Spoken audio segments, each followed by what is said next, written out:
Ages bright நிகழ்ச்சிக்கு உங்களை அன்போடு வரவேற்கிறோம். ஸோ இன்னைக்கு நமக்கு மார்னிங் கிடைச்ச வசனம், பயப்படாதீங்க, தேவன் எழுந்தருளினார். எதுக்காக எழுந்தருளினார்? அவருக்கு பயப்படுகிற பயம் உங்களுக்கு இருக்கான்னு பார்க்கறதுக்காக எழுதினார். யாத்திராமம் 20ஆம் அதிகாரம் 20ஆம் வசனத்துல அது இருக்கு. அதுக்கு முன்னாடி என்ன நடந்துச்சுன்னு பார்க்கலாம். ஆக்சுவலி தேவன் பேசி சொல்லிய வார்த்தைகளாவன சொல்லி அந்த 20ஆம் அதிகாரத்துல 10 கட்டளைகளையும் மோசே சொல்றாரு. மோசே சொல்லி முடிச்ச உடனே ஜனங்கள் எல்லாரும் இடி முழக்கங்களையும் மின்னல்களையும் எக்கால சத்தத்தையும் மலை புகைக்கிறதையும் கண்டார்கள்.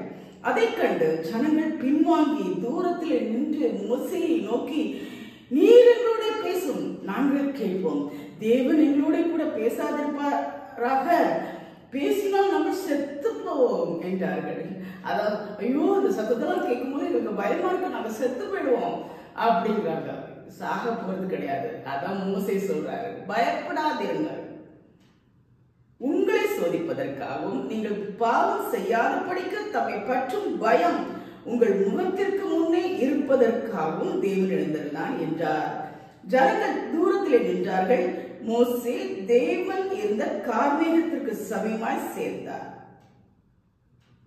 அப்பொழுது கர்த்தர் மோசேயை நோக்கி, இஸ்ரவேல் புத்திரரோட சொல்ல வேண்டியது என்னவென்றால், நான் வானத்திலிருந்து உங்களோட பேசினேன் என்று கண்டீர்கள். நீங்கள் எனக்கு ஒப்பான வெள்ளியிலே தெய்வங்களையும் பொன்னிலே தெய்வங்களையும் உங்களுக்கு உண்டாக்க வேண்டாம். பாத்தீங்களா, அதுக்காக தான் அவர் பேசிட்டு இருக்கார். சோ தேவன் எழுந்தருளினார். தேவன் எழுந்தருளினார். எதுக்காக எழுந்தருளினார் பாருங்க. நான் இப்படிதான் உங்ககிட்ட பேசுவேன். வானத்துல இடி முழக்கம் சத்தம் எல்லாம் வருது, அதுக்கிடையில தேவன் பேசினார். சோ நீங்க வீணா பலிபீடத்தை கட்டி அதுல வெள்ளினாலோ பொன்னினாலோ ஏதாவது உருவத்தை உருவாக்கி அதை கும்பிட வேண்டாம். இதற்காக தான் எழுதினார். அவரை பற்றும் பயம் அவங்க முகத்துல இருக்குதா பார்க்க எழுதினார். உங்களுக்கும் சில சோதனைகள் அதுல பாருங்க, சோதிப்பதற்காகவும் அப்படி வருது. ஒருவேளை சோதனைகள் கஷ்டங்கள் வந்தா பயப்படாதீங்க. உங்களுக்கு எவ்வளவு மேல பயம் இருக்கு, பக்தி இருக்கு, விசுவாசம் இருக்குன்னு பார்க்கறதுக்காகவே எழுந்துருக்காங்க. கூட ஆபிரகாம் கதையிலே போல ஒத்தைக்கு ஒரு பிள்ளை ரொம்ப வருஷம் கழிச்சு பிறக்கிறாரு. ஆனா அதையும் பலியிட சொல்றாரு. ஒரு வார்த்தை திருப்பி பேசாம ஆபிரகாம் விசுவாசத்தின் தகப்பன் அதை பலியிடுற வரைக்கும் கொண்டு போயிட்டார். ஆனா கர்த்தர் விடுவாரா? அவரு கொடுத்த பிள்ளை. சோதனை வரும்போது பயப்படாதீங்க. உங்களை டெஸ்ட் பண்றதுக்காக அவருக்கு மேல உங்களுக்கு எவ்வளவு பயபக்தி இருக்கு, தேவனுக்கு மேல உங்களுக்கு எவ்வளவு விசுவாசம் இருக்கு அப்படின்னு சொல்றதுக்காக உங்களை பார்க்கறது, உங்களை பத்தி இன்னும் தெரிஞ்சுக்கிறதுக்காக அவர் எழுந்தள்ளினார். அது சொல்றாரு பாத்தீங்களா, பார்த்துட்டீங்களா? நான் தேவன் எப்படி வரேன், வானத்துல இடி முழக்கங்கள் மத்தியில இல்லையா, அந்த புகை மத்தியில கர்த்தருடைய சத்தம் மட்டும் தான் கேட்க முடியுது. ஆனா நீங்க வீணா பலிபீடத்தை கட்டி ஒரு உருவத்தை உண்டாக்கி அதை தொழுது கொள்ளாதீங்க. இதுக்கு தான் தேவன் எழுந்தறிந்தார். உங்கள் வாழ்க்கையிலும் விசுவாசம் குறையும் போது, எனக்கு இனி அவர் எடுத்த செய்ய போறாரு அப்படின்னு வேற மனுஷங்களை பின்பற்றி போனாலோ இல்ல வேற ஒரு காரியங்களை பின்பற்றி போனாலும் தேவன் எழுந்தருள்வார். உங்களுக்கு அவர் யார் என்பதை காண்பிக்கிறதற்காக எழுந்தருள்வார். உங்களுக்கு அவரை பற்றிய பயம் இருக்க வேண்டும் என்பதற்காக எழுந்தருள்வார். தேவனுக்கு பயந்திருப்போம். ஆனா தேவையில்லாத பயம் வேண்டாம். செத்து போயிடுவோம், அவர் வந்தா நான் செத்து போயிருவேங்கிறாங்க மக்கள்லாம். அப்படி பயப்படாதீங்க, அப்படி பயப்படாதீங்க. தேவன் மேல ஒரு நம்பிக்கை, தேவன் மேல ஒரு அன்பு, தேவன் மேல ஒரு விசுவாசம் இருக்கணும். அதுக்கு தான் கர்த்தர் சோதிப்பதற்காக ஆபிரகாமுக்கும் அப்படிதான் சோதித்தார். ஆனா கைவிடலை. அவங்களை சோதித்தாலும் பயப்படாதீங்க, பயப்படாதீங்க. அதுதான் அவர் சொல்ற, பயப்படாதீங்க. உங்களுக்கு தாணிக்கு மேல அவர் சோதிக்கவே மாட்டார். சோதனை வந்தா பயப்படாதீங்க.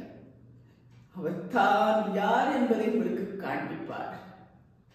சர்வ வல்லமையுள்ள தேவன் என்பதை உங்களுக்கு காண்பிப்பதற்காகவே சோதனைகள் வரும். பயப்படாதீங்க, பயப்படாதீங்க. கர்த்தருக்கு பயந்து அவருக்கு காத்திருக்கிறவர்கள் பாக்கியவான்கள். கர்த்தருக்கு பயந்திருக்கிறார். ஆனா வீணான பயம் வேண்டாம். அவரை பார்க்கறதுனால நான் செத்து போயிடுவேன், இல்லை அந்த சோதனையில ஆழ்ந்து நான் போயிடுவேன். கர்த்தர் எழுந்திருவார். உங்களுக்கு உங்களுக்கு தம்முடைய முகத்தை பிரகாசிப்பிப்பார். உங்களை காப்பாற்றுவார். தேவாதி தேவன் நம்மோடு இருக்கிறார். கர்த்தருக்கு பயப்படுகிற பயம் வேணும், ஆனா தேவையில்லாத பயம் வேண்டாம். பயப்படாதீங்க. பாருங்க தகப்பனே, அன்றைக்கு உங்களுடைய பாத்திர வருகிறோம். அப்படி கொடுத்த வசனம் ஆண்டவரே, அந்த ஜனங்கள் இடி முழக்கம் அப்படி ஒரு வானத்துல சத்தத்தை கேட்கும் போது பயந்துட்டாங்க. அந்த மாதிரி ஆண்டவரே, ஒருவேளை எங்கள் வாழ்க்கையிலும் தேவையில்லாத காரியங்கள்லாம் வரும்போது நாங்கள் பயப்பட வேண்டாம். ஆபிரகாமை யோசித்து பார்க்கணும். ஆபிரகாமுக்கு இந்த பிள்ளையை கொண்டு போ, அந்த இடத்துல போ, அந்த இடத்துல போய் பலியிடு சொல்றது எப்படி இருக்கும்? ஆனா விசுவாசத்தில் வல்லவனான ஆபிரகாம் கீழ்ப்படிந்தான், பயப்படல.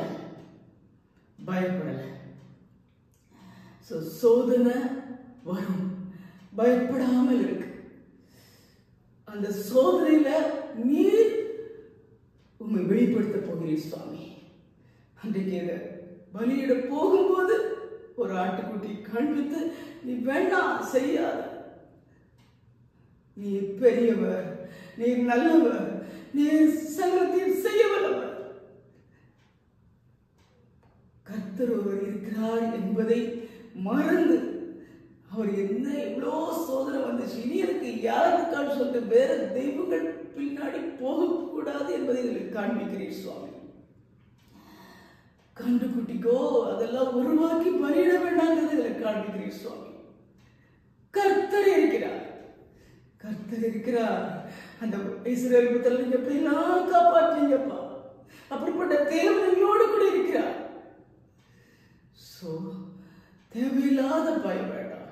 ஆனா கர்த்தருக்கு பயந்து பாவங்களுக்கு விலகி அவருக்கு பிரியமானதை செய்ய எங்களுக்கு போதித்தரணும் சுவாமி.